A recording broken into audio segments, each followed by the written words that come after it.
L'immeuble Arambo a servi de cadre le vendredi 18 juillet 2026 à une importante rencontre particulière ayant pour ariane principale l'entrepreneuriat et l'autonomisation des jeunes du Haut-Ogooué résidents ou de passage dans le Grand Libreville, initié par l'honorable Dorlan Chancely Olingué, en collaboration avec des experts et conseillers en présence d'un invité de Mahac, le maire de Mounana.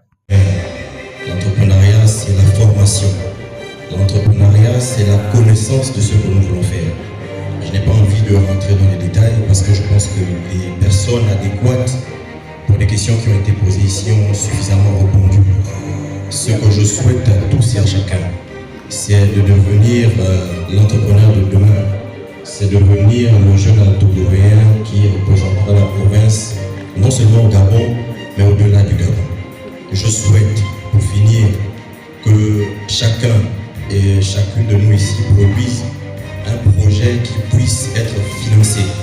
L'objectif, c'est pas de partir d'ici et qu'on finance 2 personnes.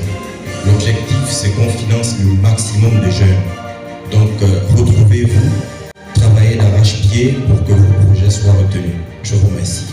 Sensibiliser la jeunesse en fait sur l'accessibilité au financement bancaire. Donc là, je représente la Banque du commerce et de l'entrepreneuriat du Gabon, donc BCEG, qui a été lancée sous l'impulsion de son Excellence le président Brice Clotaire Oligui Nguema après la transition. Donc la BCEG est aujourd'hui une institution bancaire qui a été lancée pour accompagner les jeunes entrepreneurs gabonais, donc PME, PMI, dans le cadre en fait de leurs activités, parce que pendant longtemps le secteur bancaire était considéré au Gabon comme un mythe. Donc aujourd'hui, avec la BCEG, on veut démocratiser, on veut vulgariser le système bancaire, donc l'accès au financement. Et pour se procurer donc les informations relatives à l'ouverture de compte, nous avons des sites internet, nous avons également des agences physiques, donc notre siège situé au boulevard de l'Indépendance, entre la tribune officielle et le siège de BG FIBA en Gabon, où des gestionnaires sont prêts à conseiller dans le cadre des montages donc, de dossiers et les conseils pour l'accessibilité au financement. Parce qu'aujourd'hui, il y a quand même près de 2 financements disponibles, donc le crédit PME, qui est un crédit agricole, qui n'ont pas tous ces documents-là. Ils se disent qu'on peut juste rentrer, prendre de l'argent et partir. Non, alors qu'il faut formaliser. Il faut être enregistré, il faut être légal. C'est la première étape. Une fois que vous êtes légal, vous amenez maintenant ce qu'on appelle un business plan, c'est-à-dire votre projet. Si c'est une activité qui tourne, vous devez nous montrer les garanties que vous avez, vous devez nous montrer également les prévisions que vous faites, parce qu'il faut savoir que la banque, elle mesure son risque. Donner l'argent à un individu, on doit s'assurer qu'il aura la capacité également de nous rembourser. Donc c'est important que les gens aussi soient sensibilisés sur ce qu'ils ont à faire, parce qu'ils ont un effort à faire.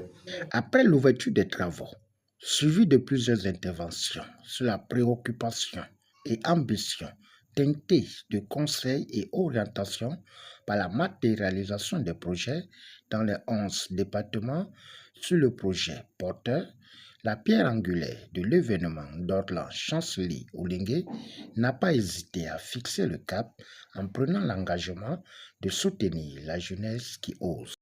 La première, essayer d'édifier les jeunes sur les grands enjeux du discours du chef de l'État. Parce que parfois, par mes connaissances, on arrive à poser certains actes plutôt. Aussi, il était question de donner aux jeunes les rudiments, les conseils qu'il faut, les lieux qu'il faut fréquenter, les personnes, sinon les structures vers lesquelles il faut aller pour bénéficier des financements. Je prends un exemple simple. Le chef de l'État avait lui-même dit qu'il a mis à la disposition de la jeunesse gabonaise 25 milliards.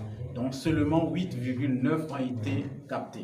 Aujourd'hui, nous avons un autre fonds qui est mis à disposition à l'UDB. Nous avons un fonds au PNPE. Je suis venu donc avec les experts de ces différentes structures montrer aux jeunes qu'à tel niveau, il faut faire ceci, il faut faire cela pour capter justement ces fonds-là.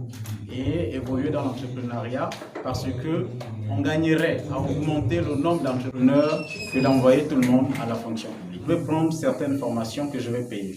mais vous savez que du PNPE, les formations sont gratuites et bien d'autres entités. Ensemble, avec tout le monde, on verra il faut quoi, chacun fait quoi, à quel niveau, plus ou moins. Alors, j'ai lu un livre de Seydou Bandian, Sous l'orage. Sous l'orage présente deux situations. Une situation où les vieux ne veulent pas accepter la situation des jeunes. Les jeunes ne veulent pas accepter la situation des vieux. Et comme il n'y a pas un passage en douce, ça crée la guerre. Aujourd'hui, je pense que les mentalités changent. La preuve, je suis à l'Assemblée et les idées aussi, sans pression. Moi, je suis représentant du peuple. Et lorsque le peuple s'interroge, je me dois de porter ces interrogations à l'endroit de l'exécutif. Et je ne fais que ça pour que le peuple se rassure, que nos préoccupations soient entendues par nos représentants et qu'à travers cet échange entre les membres du gouvernement et nous, c'est l'échange entre le peuple et les membres du gouvernement. Nous avons beaucoup de métiers qui sont à l'endroit de nos frères expatriés. Je prends par exemple le métier de l'ingénierie, on va dire quoi, des menuisiers dans la lumière, ceux qui font les baies vitrées là. Vous voyez, aujourd'hui, ce sont des domaines porteurs de revenus, mais qu'on n'a pas encore captés. Lorsque vous parlez des formations, personnellement, c'est ces genres de formations que je compte donner aux jeunes pour qu'au finish, ils puissent avoir des projets qui vont permettre aux Gabonais de savoir que nous consommons local, non seulement dans les produits agricoles, mais aussi dans les formations et les métiers.